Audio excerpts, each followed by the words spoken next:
the whole issue in a different way, because you know how this all runs and how difficult it actually is.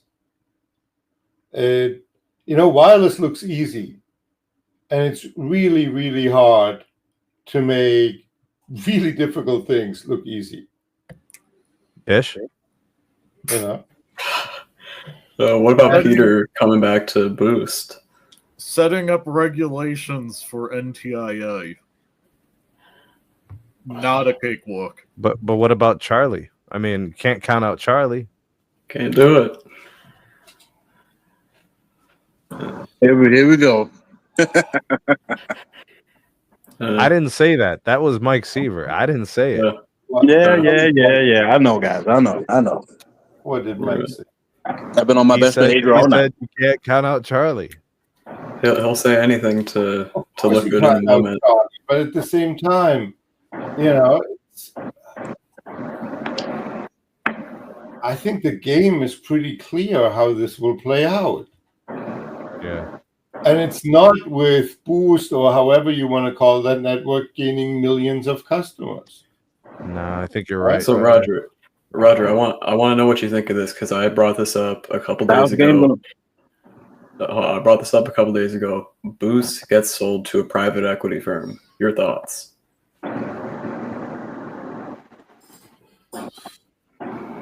The private, I would say you only get a deal with Charlie if either you're over a barrel or he's over a barrel, right?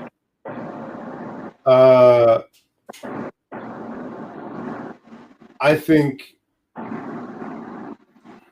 the time window for Boost closed with the pandemic.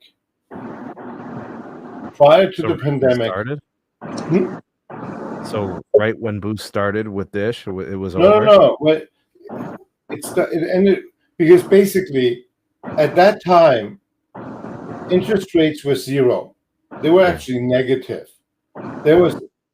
You could have access to, Charlie could have had access to unlimited funds at near zero rates. And he would have needed, let me remember, I ran the math. I thought to have a chance to do this well, he needed somewhere between $50 and $80 billion. That sounds right from that. I think you mentioned that on it This Week in Roger back then, too. Yeah. Well, I'm glad that I'm consistent with myself. That's always encouraging. But hey, I love your podcast. What can I say? Thank you. Appreciate it. The Week with Roger, if you want to listen. 15 minutes. We don't pontificate here you to death, for an hour and change. That's why he never has me on. Roger, you said you were pretty confident you knew how things were going to go, and then I think the conversation went another direction. I don't know if we cut you off or not. I apologize for that if we did, but what are your thoughts? How is the game going to go? How is this going to play out in your mind? Charlie will sell. It's a question of when, right? It's in 27 he can. I feel Hans is burying Verizon. Would you say that one more time, please? I'm sorry. I think Charlie will sell. Wait for 27 when he can sell. He will probably sell basically the spectrum will be sold to the MVNOs in various degrees. It will be basically a US Cellular Part 2, right? That's what I think will happen. Somewhere in 27, 28.